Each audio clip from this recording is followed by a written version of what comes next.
Assalamualaikum warahmatullahi wabarakatuh. Perkenalkan, nama saya Rahmat Al-Faki, mahasiswa UIN Raden Fatah Palembang, dengan nomor induk mahasiswa 2230501130. Tujuan saya membuat video ini sedikit untuk mengulas materi dari perkuliahan di mata kuliah perancangan komunikasi yang diampu oleh Ibu Dr. Vivi Hasmawati, MSc. Baik, langsung saja. Perencanaan komunikasi adalah proses yang sistematis untuk mengelola aliran informasi di dalam dan di luar organisasi. Tujuannya adalah untuk memastikan pesan yang konsisten, jelas, dan efektif dalam mencapai audiens yang dituju, baik itu karyawan, pelanggan, pemegang saham, maupun masyarakat umum sekalipun. Perencanaan yang baik membantu organisasi untuk beradaptasi dengan perubahan lingkungan bisnis dan memastikan bahwa semua pihak yang berkepentingan mendapat informasi yang relevan dan tepat waktu. Selanjutnya, pentingnya perencanaan komunikasi. Perencanaan komunikasi berkepentingan untuk membantu pemerintah dan organisasi dalam menyampaikan informasi penting tentang kesehatan, pendidikan, dan kebijakan publik kepada masyarakat luas dengan cara yang mudah dipahami, dan mendukung pelaksanaan proyek pembangunan dan memastikan bahwa semua pemangku kepentingan termasuk masyarakat lokal memahami tujuan dan manfaat proyek tersebut. Mempermudah koordinasi dan merespon cepat terhadap krisis seperti bencana alam ataupun wabah penyakit. Dan dengan menyebarkan informasi penting secara cepat dan efisien, mendorong partisipasi masyarakat dalam proses pembangunan dan memastikan mereka terlibat dan terinformasi mengenai proyek inisiatif yang berpengaruh pada kehidupan mereka. Selanjutnya, sejarah studi perencanaan komunikasi. Studi komunikasi dimulai dari upaya memahami retorika dan penyampaian pesan di zaman Yunani kuno, di mana tokoh seperti Aristoteles membahas pentingnya persuasi.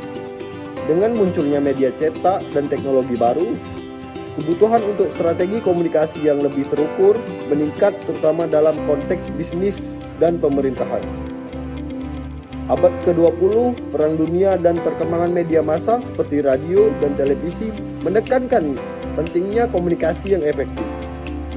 Ini memunculkan kebutuhan untuk studi formal tentang perencanaan komunikasi dan strategi komunikasi. Saat ini, perencanaan komunikasi tidak hanya mencakup pemasaran dan juga PR, tetapi juga komunikasi korporat, krisis, dan internal. Fokusnya adalah bagaimana menyusun dan menyampaikan pesan secara efektif untuk berbagai audiens dan tujuan. Selanjutnya, isu ketidakseimbangan. Isu ketidakseimbangan informasi atau information asymmetry terjadi ketika satu pihak dalam transaksi memiliki informasi yang lebih banyak atau lebih baik daripada pihak lain. Menurut ahli seperti George Akerlof yang mempopulerkan konsep ini dalam makalahnya The Market for Lemons, ketidakseimbangan informasi dapat menyebabkan pasar tidak efisien. Misalnya, seorang penjual mobil lebih memiliki banyak informasi daripada pembeli, yang dapat mengakibatkan pembeli dapat membayar lebih untuk mobil yang berkualitas rendah. Ketidakseimbangan informasi seringkali memerlukan intervensi regulasi atau mekanisme pasar tambahan seperti jaminan atau penilaian pihak ketiga untuk mengurangi dampak negatifnya. Baik, dalam perencanaan komunikasi, di sini juga kita memiliki kebijakan komunikasi. Kebijakan komunikasi yang mengatur bagaimana informasi disebarkan dan dikelola dalam suatu organisasi ataupun masyarakat. Kebijakan ini bertujuan untuk memastikan transparansi, akuntabilitas, keamanan informasi, akses yang adil, etika komunikasi, dan penggunaan media dan teknologi yang tepat, serta penanganan krisis komunikasi. Dengan kebijakan komunikasi yang baik, informasi dapat disampaikan secara efektif, terpercaya, dan sesuai dengan aturan berlaku, sehingga dapat membantu membangun kepercayaan dan mengelola reputasi. Selanjutnya, tujuan kebijakan komunikasi. Dalam negara berkembang, tujuan kebijakan komunikasi seringkali mencakup memperkuat partisipasi publik, meningkatkan kesadaran akan isu-isu penting, mendukung pembangunan ekonomi dan sosial, mempromosikan nilai-nilai budaya atau organisasi, serta meningkatkan akses informasi bagi masyarakat atau organisasi. Mengkomunikasikan program ekonomi kepada masyarakat seperti pelantikan atau pelatihan keterampilan atau akses ke pasar kerja. Mendorong partisipasi aktif masyarakat dalam proses demokrasi seperti pemilihan umum atau pengambilan keputusan lokal. Sektor apa saja sih yang terlibat dalam kebijakan komunikasi? Sektor yang terlibat dalam kebijakan komunikasi meliputi pemerintah, lembaga regulasi, dan perusahaan telekomunikasi, media massa, dan masyarakat umum. Mereka semua memiliki peran yang berbeda dalam merancang, menerapkan, dan mengikuti kebijakan komunikasi yang ada. Pemerintah biasanya membuat undang-undang dan regulasi yang mengatur komunikasi. Sedangkan lembaga regulasi memastikan bahwa peraturan itu dijalankan dengan baik. Tugas dari perusahaan telekomunikasi bertanggung jawab atas infrastruktur dan layanan komunikasi.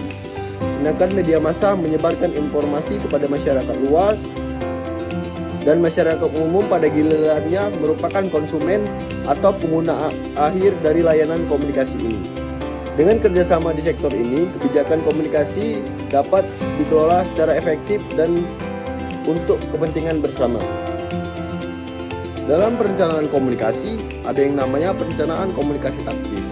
Perencanaan komunikasi taktis melibatkan implementasi rencana komunikasi dan dengan fokus pada hal yang praktis, seperti pemilihan saluran komunikasi, penjadwalan pesan, dan alokasi sumber daya. Ini mencakup strategi konkret untuk menyampaikan pesan kepada target audiens pada waktu yang tepat dan melalui metode yang efektif. Perencanaan ini memastikan bahwa setiap langkah dan dalam pelaksanaan komunikasi memiliki rencana yang jelas dan terkoordinir.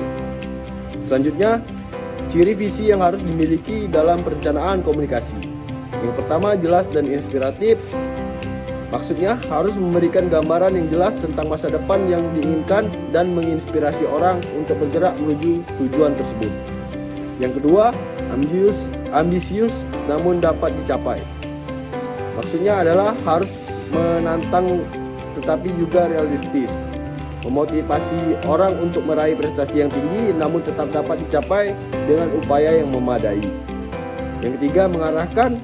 Maksudnya di sini harus memberikan arah dan fokus bagi organisasi atau individu dalam mencapai tujuan jangka panjang. Yang ketiga, menginspirasi.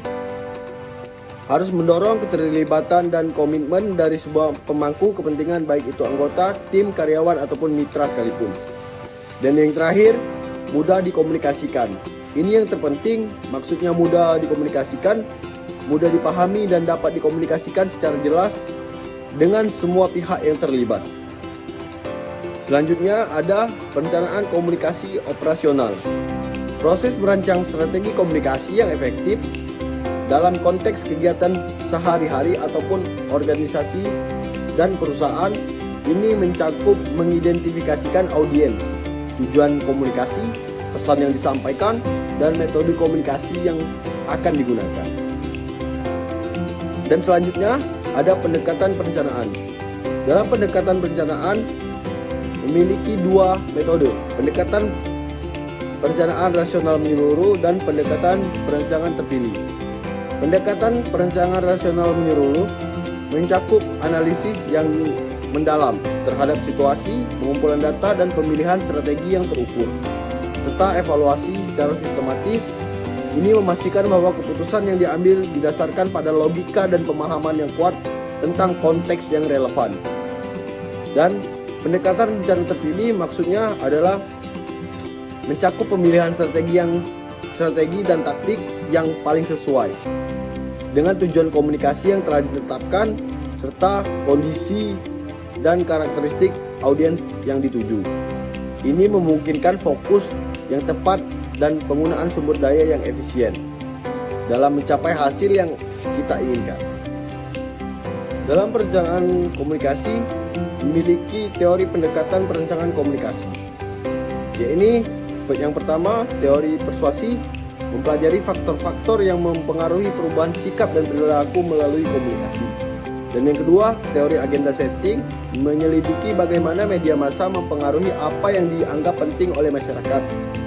Dan yang ketiga, teori pengaruh sosial, meneliti bagaimana individu dipengaruhi oleh orang lain dalam mengambil keputusan ataupun bertindak. Dan yang terakhir, teori komunikasi organisasi, membahas bagaimana komunikasi yang terjadi dalam konteks organisasi dan dampak terhadap kinerja organisasi.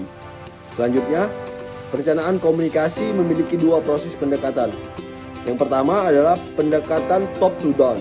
Maksudnya di sini pendekatan top to down. Dalam konteks pendekatan ini, perencanaan komunikasi dimulai dari tingkat manajemen puncak yang menentukan tujuan, pesan utama, dan strategi komunikasi. Setelah itu, arahan ini diteruskan ke tingkat yang lebih rendah untuk diimplementasikan dan dieksekusi. Yang kedua, pendekatan bottom to up. Pendekatan ini melibatkan partisipasi dari semua tingkat organisasi dalam proses perencanaan. Masukan dari karyawan, pelanggan, dan pemangku kepentingan lainnya dikumpulkan untuk merumuskan strategi komunikasi yang lebih holistik dan inklusif. Pendekatan top to down memiliki keselarasan dengan visi dan misi organisasi. Sementara pendekatan bottom to up meningkatkan keterlibatan dan penerimaan dari berbagai pihak yang terlibat. Baik, mungkin itu saja dari saya. Saya akhiri, wabillahi taufiq wal hidayah. Wassalamualaikum warahmatullahi wabarakatuh.